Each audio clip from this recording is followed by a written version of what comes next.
Good evening everyone, welcome to civil services study. Welcome back. Practice set number 509 पर आ जाइए UP PCS के लिए। और इस टेस्ट में हम फोकस करने वाले हैं ज्योग्राफी के प्रश्नों पर। ठीक है, इंडियन ज्योग्राफी। तो चलिए स्टार्ट करते हैं। क्वेश्चन नंबर 1 का आंसर करिए। तो निम्नलिखित में से किस स्थान पर अरब सागरीय और बंगाल की खाड़ी मानसूनी शाखा का मिलन होता है, बताइए। राजस्थान के मैदान, नीलगिरी पहाड़ियाँ, गंगा मैदानों के उत्तर पश्चिम भाग में या सतपुड़ा में काल श्रेणी में। देखिए, इसी तरह का एक प्रश्न दूसरा भी है, ठीक है, जिसका उत्तर नीलगिरी पहाड़ियाँ। इसका नीलगिरी पहाड़ियाँ लगा कर गलत मत कर देना। वो ये प्रश्न है कि वेस्टर्न घाट और ईस्टर्न घाट, मतलब पश्चिमी घाट और पूर्वी घाट कहाँ पर आके मिलते हैं, तो नीलगिरी की पहाड़ियों पर मिलते हैं। यहाँ उत्तर क्या होगा, अरब सागरीय एवं बंगाल की खाड़ी मानसूनी शाखा का मिलन कहाँ होता है, गंगा के मैदानों के उत्तर पश्चिम भागों में, सी। तो दक्षिण पश्चिम मानसून जो है दो शाखाओं, अरब सागरीय शाखा और बंगाल की खाड़ी शाखा के रूप में जो है विभाजित होकर वर्षण करती है। और दोनों शाखाएं एक दूसरे से गंगा के मैदानों के उत्तर पश्चिम भाग में मिलती हैं। ठीक है, अरब सागरीय शाखा और बंगाल की खाड़ी शाखा। देखिए, यह है इंडिया, यह है अरब सागर और यह है बंगाल की खाड़ी। अगर इन दोनों को पानी का टब मान लिया जाए, ठीक है, तो दोनों से वर्षा होती है। क्वेश्चन नंबर 2 पर आ जाइए। मणिकर्ण गर्म जल स्रोत किस राज्य में है? उसी राज्य में है जिस राज्य में है शिपकिला दर्रा। तो क्या हो जाएगा इसका उत्तर, हिमाचल प्रदेश। जिस राज्य में है the great Himalayan national park. तो मणिकर्ण गर्म जल का जो स्रोत है वो हिमाचल प्रदेश के कुल्लू डिस्ट्रिक्ट में पार्वती नदी के किनारे स्थित है। यह गर्म जल स्रोत चर्म रोगों के उपचार में उपयोगी माना जाता है। ठीक है, ऐसी मान्यता है। क्वेश्चन नंबर 3 पर आ जाइए। सतमाला पहाड़ियाँ किस राज्य में स्थित हैं? सतमाला पहाड़ियाँ हैं महाराष्ट्र में। तो सतमाला पहाड़ियाँ जो है महाराष्ट्र के नासिक ज़िले में स्थित हैं। यह सह्याद्री श्रेणी का हिस्सा है। बहुत पूछते हैं मैच करने के लिए सतमाला को। क्वेश्चन नंबर 4 पर आ जाइए। अरुणाचल प्रदेश को पूर्ण राज्य का दर्जा कब मिला था? इस तरह के प्रश्न भी पीसीएस में पूछ ले जाते हैं कि कौन से राज्य को पूर्ण राज्य का दर्जा मिला। ठीक है, सिक्किम बड़ा पूछा जाता है। तो बताइए, अरुणाचल प्रदेश को पूर्ण राज्य का दर्जा कब मिला? 1985 में, 86 में, 87 में, 88 में? 88 में नहीं मिला है, कब मिला है फिर? 1987। तो 20 फरवरी 1987 को अरुणाचल प्रदेश को पूर्ण राज्य का दर्जा दिया गया। इससे पहले अरुणाचल प्रदेश किसके अधीन था? यूनियन टेरिटरी था। ठीक है, केंद्र शासित प्रदेश था, अधीन नहीं था। बनिहाल दर्रा भारत के किस राज्य में स्थित है? बनिहाल दर्रा इंपॉर्टेंट है। ये भारत के उसी राज्य में स्थित है जिस राज्य में स्थित है जोजिला पास और बुर्जिल पास, यानी जम्मू कश्मीर का दर्रा है। आसान सा प्रश्न है। तो बनिहाल दर्रा जम्मू कश्मीर की पीर पंजाल श्रेणी में 2832 मीटर की ऊंचाई पर स्थित है। और अन्य दर्रे जम्मू कश्मीर के बुर्जिल और जोजिला, याद रखिएगा।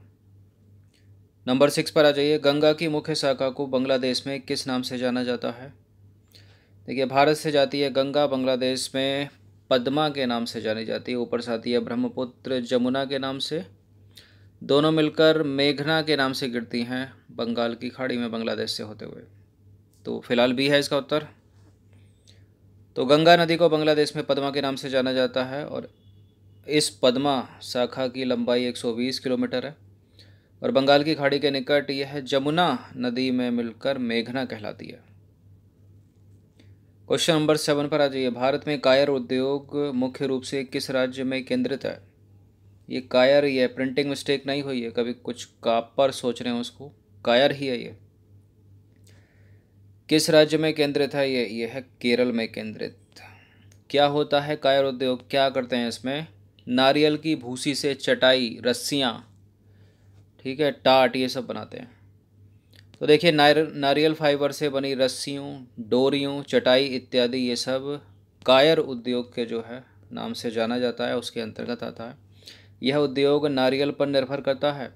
और केरल जो है ना, विश्व के कुल उत्पादन का 60% सफ़ेद कायर का उत्पादन करता है, पूरे विश्व का।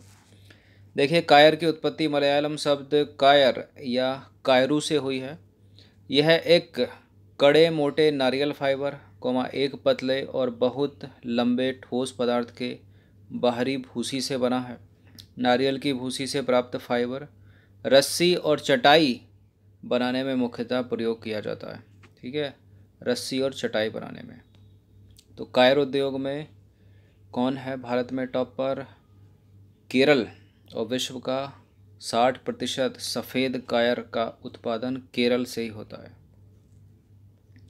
क्वेश्चन नंबर 8 पर आ जाए। इस प्रश्न का उत्तर पता होगा आपको। थोरियम का मुख्य स्रोत मोनोजाइट सैंड या रेत भारत के किस राज्य में प्रमुखता या प्रचुर मात्रा में पाया जाता है?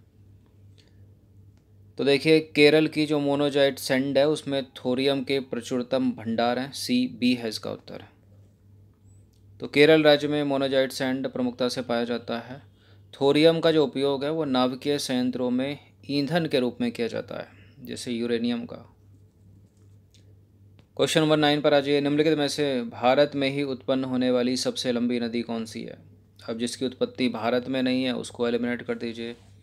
ब्रह्मपुत्र तो आपको पता होगा तिब्बत से निकलती है, तो एलिमिनेट हो जाएगा। झेलम बेरीनाग से निकलती है। और सबसे लंबी भी पूछ रहा है। ठीक है, तो क्या हो जाएगा इसका उत्तर? इसका उत्तर हो जाएगा फिर 2525 किलोमीटर, गंगा, बी। तो देखिए, भारत में गंगा, ठीक है, उत्पत्ति के मामले में सबसे लंबी नदी है। गंगा नदी जो है उत्तराखंड में गोमुख के निकट गंगोत्री ग्लेशियर से निकलती है। इसकी कुल लंबाई है 2525 किलोमीटर और बांग्लादेश में होते हुए बंगाल की खाड़ी में गिर जाती है। गंगा बांग्लादेश में जमुना कहलाती है ये। ठीक है, देखिए इसमें द्वंद्व रहता है कि गंगा कहाँ से निकलती है, कई बार पूछा भी है प्रश्न। तो उत्तराखंड में गोमुख के निकट गंगोत्री, याद रखिएगा। गंगोत्री के निकट गोमुख नहीं है, गोमुख के निकट गंगोत्री है। वैसे तो गोमुख के निकट गंगोत्री से जो है गंगा नहीं निकलती है, क्योंकि गंगा एक संगम है बहुत सारी नदियों का, 6-7 नदियों का संगम है। ठीक है, जो मेन नदी ऊपर से चलती है एक भागीरथी, ठीक है, एक अलकनंदा आती है। तो भागीरथी अलकनंदा नीचे आकर जो है मिलती हैं देवप्रयाग में। देवप्रयाग में दोनों नदियाँ गंगा बनकर चलती हैं। इन दोनों नदियों में भी बहुत छोटी छोटी, ठीक है, मंदाकिनी, धौली गंगा, विष्णु गंगा, ये सब आकर मिलती हैं।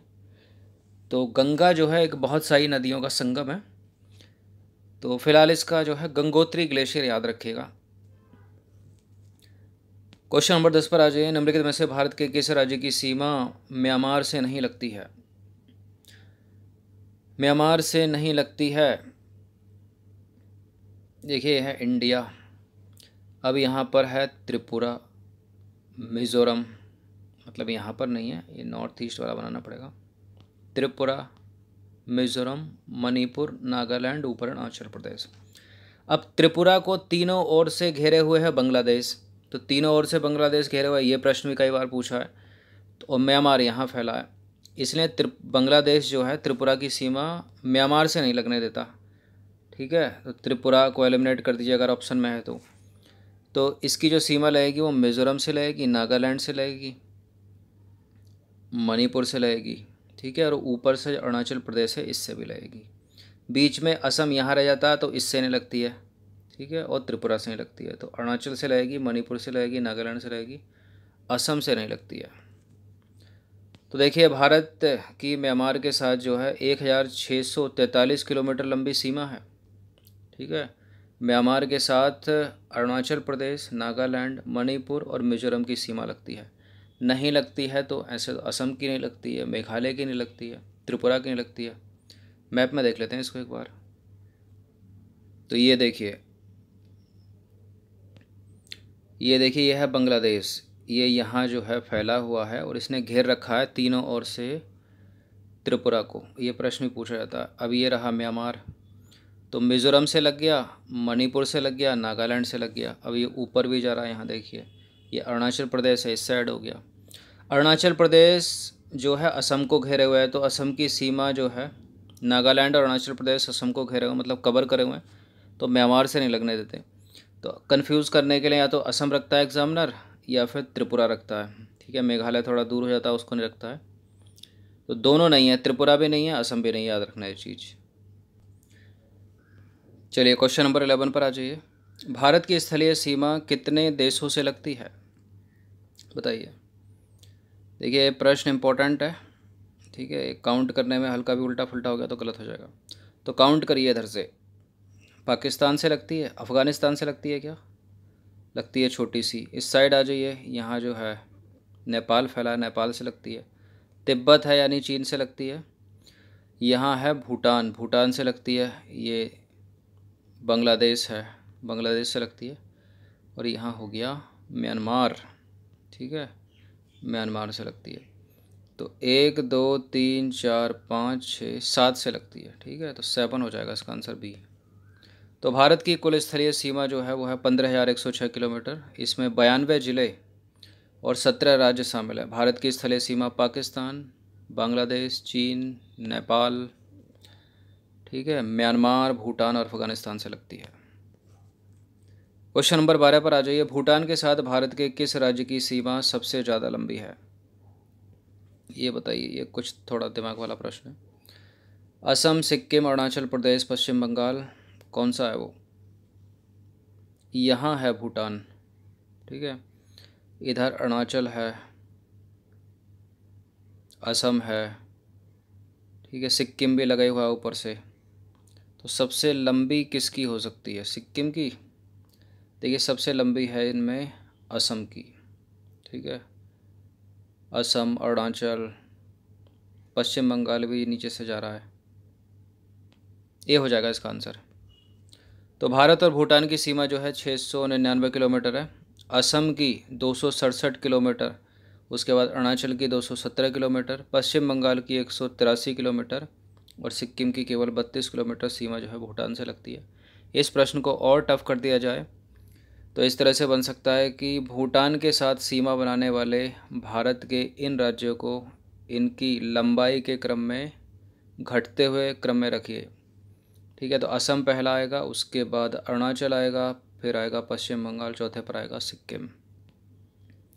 मैप में देखें एक बार। तो देखिए ये है भूटान। तो पहले तो भूटान के साथ जो सीमा बनाएंगे वो कौन कौन से हैं। सिक्किम बना रहा, नीचे से जा रहा, देखिए पश्चिम बंगाल, ये असम आ गया, इधर से अरुणाचल आ गया। तो 1 2 3 4 हो गए पहले तो ये, ठीक है। तो सबसे लंबी असम की है, यहाँ से ये देखिए ऊपर से अरुणाचल का एरिया, फिर ये पश्चिम बंगाल है, यहाँ से यहाँ तक फैला हुआ है। फिर इधर से सिक्किम छोटा सी है तो छोटी सी लगाएगा। चलिए क्वेश्चन नंबर 13 पर आ जाइए। अमरावती, अर्कावती, भवानी, चिन्नर, हेमावती और होनुहोल और काबिनी किसकी सहायक नदियाँ हैं। इतना लंबा वैसे एग्ज़ाम में पूछता नहीं है, 2 या उठाएगा, मैक्सिमम 3 उठाएगा। ये आपके लिए है प्रश्न। अब इसमें सबसे ज़्यादा जो कम्पिटिटिव एग्ज़ाम की फेवरेट है, पूछी जाती है, वो है अर्कावती, बहुत पूछी जाती है। भवानी बड़ी पूछी जाती है और काबिनी भी कभी कभी पूछी जाती है। अमरावती भी फेवरेट है।